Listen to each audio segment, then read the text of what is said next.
आदाब, मैं फ़ारूक खान, संपादक इकरा पत्रिका। थार न्यूज़ इकरा पत्रिका के इस चैनल में आपका स्वागत है, आपका इस्तकबाल है। आज के इस एपिसोड में हम बात करना चाह रहे हैं कर्नाटक विधानसभा चुनावों को लेकर के। 10 मई को कर्नाटक में विधानसभा चुनावों की जो पोलिंग होगी और 224 कुल विधानसभा सीट हैं। वर्तमान में वहाँ भारतीय जनता पार्टी की सरकार है और सबको पता है कि भारतीय जनता पार्टी ने जो जेडीएस कांग्रेस के गठबंधन की सरकार थी उसको गिरा करके और एक तरह से जो एमएलएओं को दल बदल करवा करके, खरीद फरोख्त करवा करके सरकार बनाई थी। अब बात है तो कि चुनाव के अंदर हार किसकी होगी, जीत किसकी होगी। ये जो पिछले कई सालों से देश में एक माहौल बना हुआ है कि जनहित के मुद्दों पे चुनाव में चर्चा कम होती है और सांप्रदायिक मुद्दों में, जातीय ध्रुवीकरण, धार्मिक ध्रुवीकरण के मुद्दों पे चर्चा ज़्यादा होती है। इससे चुनाव है उसका पूरी तरह से ध्रुवीकरण होता है और उसका फ़ायदा है वो किसको मिलता है, सबके सामने है कि भारतीय जनता पार्टी को मिलता है। और इसकी सबसे बड़ी वजह यह भी है कि जो विपक्षी पार्टियां हैं वो भी कहीं ना कहीं जो धार्मिक ध्रुवीकरण, सांप्रदायिक ध्रुवीकरण के जाल में फंस करके ऐसे इशू बोलती हैं, ऐसे मुद्दे बोलती हैं जिससे भारतीय जनता पार्टी को चुनाव का ध्रुवीकरण करने का और मौका मिल जाता है। अब जितने भी जो सर्वे हुए हैं, ओपिनियन पोल हुए हैं, उनमें बहुतों ने ये बात कही है कि कर्नाटक के अंदर भारतीय जनता पार्टी चुनाव हार रही है और कांग्रेस की सरकार है वो आसानी से बन रही है। कुछ ने ये कहा है कि जो सरकार है वो उसके अंदर जो जेडीएस, जो तीसरी पार्टी है जनता दल सेकुलर, जिसके अध्यक्ष पूर्व प्रधानमंत्री एचडी देवेगौड़ा हैं, उनकी पार्टी के सहयोग से ही सरकार बनेगी, यानी त्रिशंकु विधानसभा बनेगी। यानी जेडीएस को भी एक अच्छा स्पेस कुछ सर्वे ने दिया है।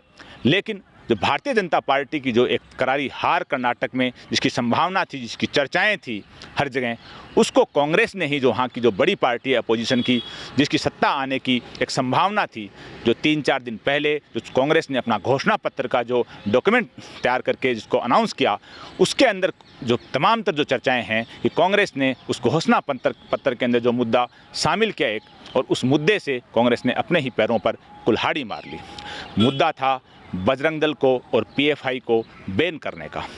अब आप सबसे पहले इस चीज़ को समझने की कोशिश कीजिए कि कांग्रेस ने अपने घोषणा पत्र में शामिल किया कि हम पावर में आएंगे तो कर्नाटक में बजरंग दल और पीएफआई जैसे संगठनों को बैन कर देंगे, या इन संगठनों को बैन कर देंगे, या ऐसी कोई गतिविधि नहीं चलने देंगे। भाषा कुछ भी हो सकती है, लेकिन चारों तरफ से चर्चाएं उसी दिन हो गई थी कि कर्नाटक में कांग्रेस सरकार में आएगी तो वो पीएफआई को और बजरंग दल को बैन करेगी। अब आप एक देखिए कि पीएफआई जो संगठन है उसको भारत सरकार ने कुछ महीने पहले ही बैन कर दिया था पूरे देश में, यानी वो संगठन है उसको पूरी तरह से भारत सरकार ने प्रतिबंध लगा के अवैध घोषित कर दिया था। तो पीएफआई का तो जिक्र करना ही घोषणा पत्र में बेईमानी है कि वो पहले से ही बैन है, इसलिए उसको क्या बैन करेंगे। तो वो सबसे बड़ा प्रश्न चिन्ह जो कांग्रेस की जो घोषणा पत्र समिति थी, जो महान बुद्धिजीवी, जो प्रकांड पंडितों ने जो उस घोषणा पत्र को तैयार किया था, उसके अकल में सबसे बड़े पत्थर ये पड़े उन बुद्धिजीवियों के कि पीएफआई जो पहले से बैन है उस संगठन का जिक्र करने का क्या फ़ायदा था। दूसरी चीज़ जो बजरंग दल का जिक्र किया गया, बजरंग दल सबको मालूम है कि राष्ट्रीय स्वयंसेवक संघ हैं, उसके जो दर्जनों संगठन हैं उसके अंदर बजरंग दल भी एक संगठन है। तो राष्ट्रीय स्वयंसेवक संघ और उसके जो दर्जनों संगठन हैं उनको आप बैन करने की बात नहीं कर रहे हो, तो अकेला बजरंग दल को बैन करके आपके क्या करोगे। अब ये जो सारा इशू देते ही जो भारतीय जनता पार्टी आरएसएस की लॉबी है उसने कांग्रेस को टारगेट बना लिया कि कांग्रेस की सरकार है, कांग्रेस पार्टी है, ये बजरंग बली जो हनुमान जी हैं उसके खिलाफ हैं। बहरहाल एक चलते चुनाव में कांग्रेस ने एक ऐसी जो बॉल खेली है, ऐसी गोल खेली है जिससे खुद ही वो अपने चुनाव को कमज़ोर कांग्रेस ने किया है। ऐसा मानना जो सियासी चीज़ों को समझने वाले हैं बारीकी से, उन लोगों का मानना है कि इस घोषणा पत्र में ये लाइन शामिल करके कांग्रेस ने चुनाव को अपने फेवर में कमज़ोर कर लिया है। जो जिताऊ चुनाव था, जो टक्कर का चुनाव था, उसको कहीं ना कहीं कमज़ोर कर लिया है। और भारतीय जनता पार्टी जो कम्युनल इश्यू पे घुमाने की कांग्रेस को कोशिश कर रही थी वो उसमें सफल होती दिख रही है। तो कांग्रेस को पूरी तरह से जो जनहित के मुद्दों पर इस चुनाव को रखना चाहिए था, लेकिन कांग्रेस ने घोषणा पत्र को एक कम्युनल लाइन जोड़ करके भारतीय जनता पार्टी को एक मौका दे दिया।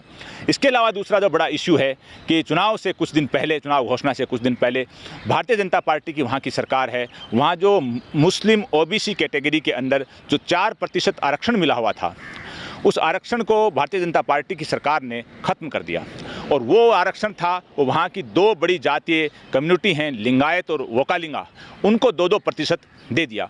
यानी 4% मुस्लिम ओबीसी आरक्षण था, उसको 2 लिंगायतों को दे दिया और 2 वोकालिंगा को दे दिया, जो वहाँ के बड़े समूह हैं। तो भारतीय जनता पार्टी के नेताओं ने और चारों तरफ से घोषणाएं की कि हमने कर्नाटक में मुसलमानों का आरक्षण खत्म कर दिया। अब सबसे बड़ी बात है कि जो गृह मंत्री अमित शाह ने भी ये बात कही, और वहाँ आरक्षण मुसलमानों को नहीं दिया गया था, न ही वो आरक्षण धर्म के आधार पे था, वो आरक्षण ओबीसी की जो कैटेगरी हैं, अन्य पिछड़ा वर्ग की, उस कैटेगरी में जो मुस्लिम ओबीसी जातियां हैं उनको 4% आरक्षण दिया गया था।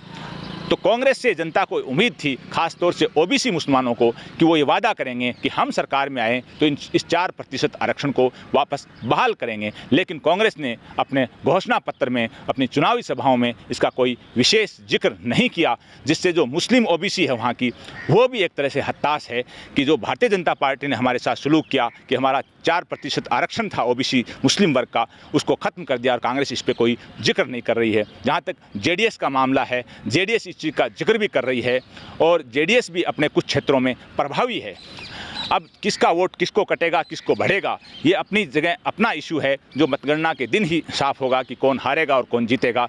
लेकिन चुनावी घोषणा पत्र में जो बजरंग दल और पीएफआई को लेकर के जो मुद्दा कांग्रेस ने शामिल किया था, उसके लिए तमाम तर जो सियासी जानकार हैं उनकी राय है, उनकी सोच है कि कांग्रेस ने अपना नुकसान कर लिया है। चलते चुनाव में जनहित के मुद्दे थे, उस पर उसने एक भारतीय जनता पार्टी को ऐसी बॉल खिला दी कि उसने पूरे चुनाव का ध्रुवीकरण करने का प्रयास किया है और इसका कहीं ना कहीं नुकसान कांग्रेस को होता लग रहा है।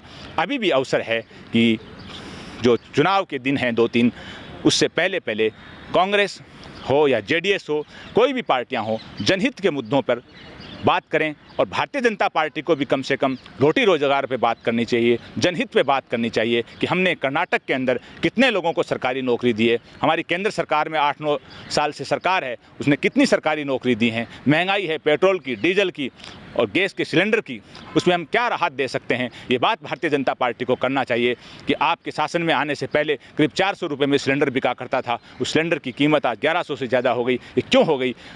रोज़गार कितने दिए? ये इन चीज़ों पे बात होनी चाहिए, हेल्थ पे बात होनी चाहिए, किसानों के मुद्दों पे बात होनी चाहिए।